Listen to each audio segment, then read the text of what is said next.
Allez, aujourd'hui vidéo, vous êtes nombreux à me demander une voiture quand vous venez d'avoir le permis, une voiture de jeune permis. Et ben en fait, alors déjà on va faire un petit like, on s'abonne, ça va être pas mal. Et aujourd'hui, je vous présente deux voitures à moins de 2000 €.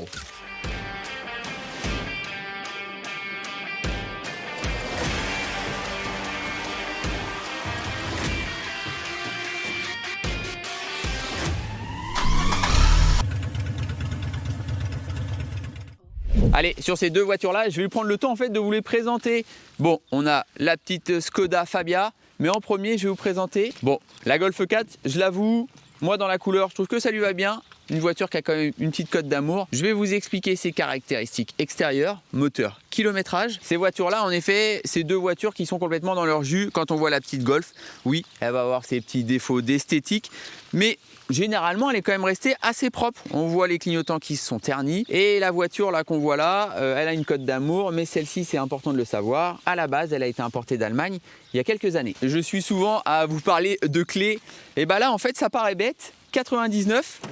Eh ouais, une petite centralisation, bah ça c'est sympa. Bon allez pareil, hein, le coffre, berline, on a quand même des beaux volumes. Première voiture dit souvent déplacement à la fac ou les vacances avec les copains. Et bah là j'ai de la place. Intérieurement honnêtement c'est quand même assez propre dans son ensemble. J'ai un petit défaut d'assise, j'ai envie de dire une petite housse ou allez une réparation ce serait vu. Et alors surtout cette voiture là en kilométrage, on est sur une voiture qui va avoir en fait 164 000 km, un tout petit peu moins. Et je vais aller vous montrer la motorisation et là c'est sympa. C'est parti, on regarde le moteur, je vous explique un peu déjà ses caractéristiques techniques et après comme ça, petit essai routier, ça va être pas mal. On va parler un peu plus du cœur de la bête. Je vous parlais de première voiture, là ce qui est intéressant, 4 cylindres, essence 1,4 litre, 75 chevaux. En termes de coût d'assurance, vous allez être tranquille, fiabilité. Et après sur l'essai routier, je vais vous montrer. C'est pas un monstre, mais ça fait quand même bien le boulot par rapport à la voiture. Bon allez, c'est quand même pas mal propre. On ferme le capot et c'est parti, petit essai routier, allez, go! Ah, une petite Golf. Alors, essai de la petite Golf. Bon, je l'avoue, la Golf, j'aime bien. Pourquoi? Golf 4. Pas ma première voiture, bon, la troisième voiture. Mais qu'est-ce que j'ai roulé avec une Golf 4?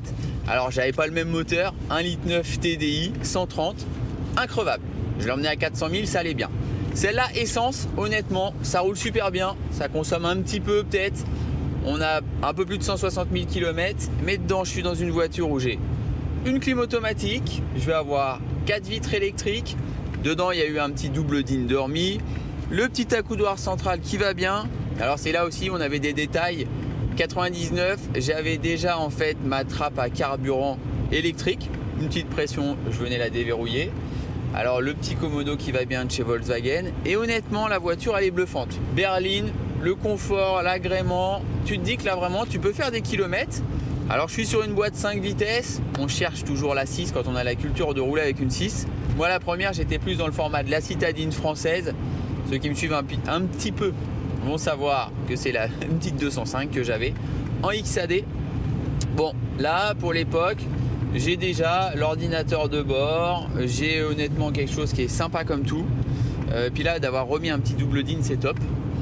Alors elle a ses petites maladies hein, bien sûr et puis un peu de vécu. Mais c'est la vraie berline et celle-là elle me donne envie de faire des kilomètres et on sent allez, de la solidité, quelque chose qui est sympa. Moi je dis que celle-là c'en est une quand même. Allez, on va pas vendre la peau de l'ours hein. On va d'abord essayer la petite Skoda mais c'est vrai que c'est pas mal du tout. Et alors pareil hein, on est sur une berline pure. Bon celle-là elle était vraiment entretenue mais j'ai quelque chose qui tient la route. J'ai beau être des fois un peu voilà. Alors j'ai pas un monstre de puissance mais honnêtement quand je viens le solliciter il marche, mon petit 1,4 litre. Ouais, moi je dis que ça fait le job. Puis déjà, quand tu te retrouves à aller soit en balade avec les copains, soit à la fac, déjà t'as emmené tout le monde, c'est la grande classe. Et bah comme on dit, on est bien calé. Retour tranquille au garage, de manière à aller faire l'essai de la petite Skoda, un petit débrief. Je pense que les deux c'est quand même du pépite. Allez, on n'a pas les mêmes, hein. L'autre il y a plus de la moitié de kilomètres en moins. On va aller l'essayer, allez. C'est parti, on y va. Bon allez là, la petite Skoda Fabia, on n'est plus sur une petite citadine, mais quand on fait le tour dans son ensemble, on voit qu'elle a un peu de vécu, mais elle est quand même restée pas mal propre. Bon les optiques, plastique, donc là, sur la dernière vidéo, vous avez fait la réflexion, verre, plastique. Là ils vont se ternir, on voit qu'ils ont déjà eu un peu de travail.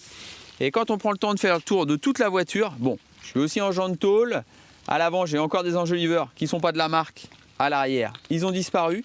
Et quand on regarde bien un peu toute la carrosserie, elle a eu du vécu et un peu de bobologie en termes de carrosserie. Mais alors mécaniquement, rien à lui reprocher, ça on le verra après sur la partie d'essai. Je vois toute la partie de mes joints de porte, donc sur les poignées, les joints de fenêtre. On voit qu'il y a eu une petite peinture de faite dessus.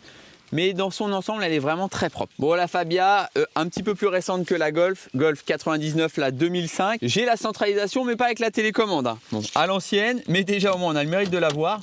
Tout le monde peut rentrer à bord. Les petits volumes de coffre, parce qu'on parle de première voiture, voiture étudiante. Bon, on voit qu'elle voit d'arriver. Hein. Elle a son kit premier secours, le troisième enjoliveur. Bon, il en manque toujours un. Un petit jeu de tapis. Alors là, on a moins de volume. Ça fait le job quand on est tout seul. Bon, quand on est une bande de copains, si c'est pour le départ en vacances, en Espagne au hasard. Bon, l'intérieur, on est sur quelque chose vraiment d'un peu plus simple. Hein. On le voit sur le volant, sur la finition intérieure. Elle a sa bobologie, sur l'assise, un petit trou de cigarette. Elle a eu du vécu. Mais par contre, ce qui est bluffant par rapport à elle, c'est son kilométrage. Elle a moins de 70 000 km. On fera l'essai. Alors là, je vais vous ouvrir le moteur. Vous n'êtes pas prêt à voir le monstre qu'il y a dedans. L'ouverture de la bête. Voilà, on est bien Volkswagen. Hein. La petite tirette qui sort. Je lève, ça le déverrouille. Et hop, c'est parti. Bon, la Golf, j'avais un vérin au moins de capot. Là, on n'est pas sur les mêmes gammes. Donc là, je vais être en fait sur mon petit 1,2 litre. Alors, en termes de puissance, 64 chevaux. Essence. Mais ça fait le boulot. On va voir ça après sur la phase d'essai. Moi, je dis que là, on va aller chercher une voiture en termes de produits économiques, en assurance bien placée. Première voiture, ça peut vraiment être le top pour se faire la main. Et là, maintenant, c'est parti. Petite citadine en essai. Bon, on n'est pas dans la même gamme, mais ça fait plaisir. Là, on est sur l'essai de la petite Fabia. Alors oui, tout de suite, par rapport à la Golf, on est sur une petite citadine. C'est tout de suite un peu plus sonore. On était sur l'entrée de la gamme. Hein. Les plastiques, voilà, hein, j'ai du plastique dur, j'ai tout ça. Mais après, ça fait le job, honnêtement. Je trouve ça pas mal parce que la voiture, moins de 70 000 km. Alors oui, on n'a pas de clim auto, on est sur une clim manuelle, mais j'ai une clim. Ça peut paraître un détail, mais des temps qui courent, c'est pas mal. Je suis pareil, sur une petite boîte 5. Après, vitre électrique à l'avant, à l'arrière manuel. Tant pis pour les passagers. Mais après, sinon, voilà. Alors, ce qui est déjà pas mal, on a quand même l'ordinateur de bord. Alors, c'est une 2005, hein, mais j'ai l'ordinateur de bord.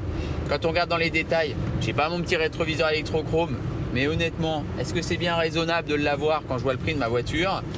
Et puis pareil, quand je vais être sur mon petit pare-soleil, un petit soleil du soir, j'ai pas ma petite, mon petit miroir de courtoisie. Ça c'est un détail. Celle-là, ce qui est sympa, c'est que dedans, en fait, il y a eu de remis un petit poste avec l'écran qui va bien pour aller chercher la connectique Bluetooth qui manquait en fait à la voiture. Bon, celui-là, il a besoin d'être un petit peu mieux enchappé. Mais voilà, après l'assise, je ferai beaucoup moins de kilomètres avec ça. Si c'est du petit parcours ou pour aller une fois par semaine à la fac, je vais dire le déplacement du dimanche soir ou celui en fait du vendredi soir pour le retour. Je pense vraiment que ça fait le job. Après oui, c'est un peu plus sonore, c'est un peu moins un foudre de guerre, hein. Je suis à moins de 70 chevaux. Et puis voilà, tu sens que ça peut être vite perfectible. Le petit pare-soleil, impeccable. Mais sinon honnêtement, voilà, quand je vois la voiture, 70 000 km, le prix, le budget, elle est déjà bien placée je trouve. Voilà, après les assises un peu plus plates. Mais c'est une petite voiture qui est quand même sympathique. Je vais dire qu'on est dans la partie pépite quand je vois le kilométrage, le tarif et surtout l'entretien général de la voiture en termes mécaniques. Alors certes, on a une différence, hein. La Golf, 4 freins à disque, la Skoda, des raisons de coût, hein. Je vais avoir 2 freins à disque à l'avant et je vais avoir en fait un frein à tambour à l'arrière, quoi, 2 freins à tambour à l'arrière. Voilà, ça va être des détails comme ça. Mais honnêtement, c'est pas mal. Et moi, j'aurais peut-être tendance, mais sur les deux voitures, à leur poser un petit jeu de jantes pour les rhabiller un petit peu. Et moi je dis allez, on va se caler. Bon, il manque quand même mon accoudoir, mais allez, je le dis bien, citadine, berline, c'est pas la même chose. Elle fait le job, je vais chipoter un peu. Et puis petit retour au garage, dans le calme. Allez voir mes deux petites pépites. Mais allez, c'est quand même sympa. Et ça marche, hein. Ouais. Par contre, on sent que c'est perfectible en termes de tenue de route. Gentil. Bon, l'essai de la petite Skoda, c'est fait. Maintenant, débrief. Bon, j'ai une question à vous poser avant de vous dire abonnez-vous, likez, mettez une petite alarme, c'est ça? Bon, je l'ai quand même dit. Quand vous voyez les deux voitures là, alors j'ai pas les deux mêmes voitures, hein. Une berline pure, une petite Golf 4. Et là, je vais avoir une petite citadine, une Skoda. 170 000, 70 000 km. Moi, je trouve que c'est deux petites pépites. Bon, c'est des voitures que j'ai eues à particulier. Ma question, est-ce que vous validez l'une des deux pépites et laquelle est-ce que vous prendriez? Allez, je vous dis à tous, likez, partagez, abonnez-vous et rendez-vous à la prochaine vidéo. J'ai récupéré les clés.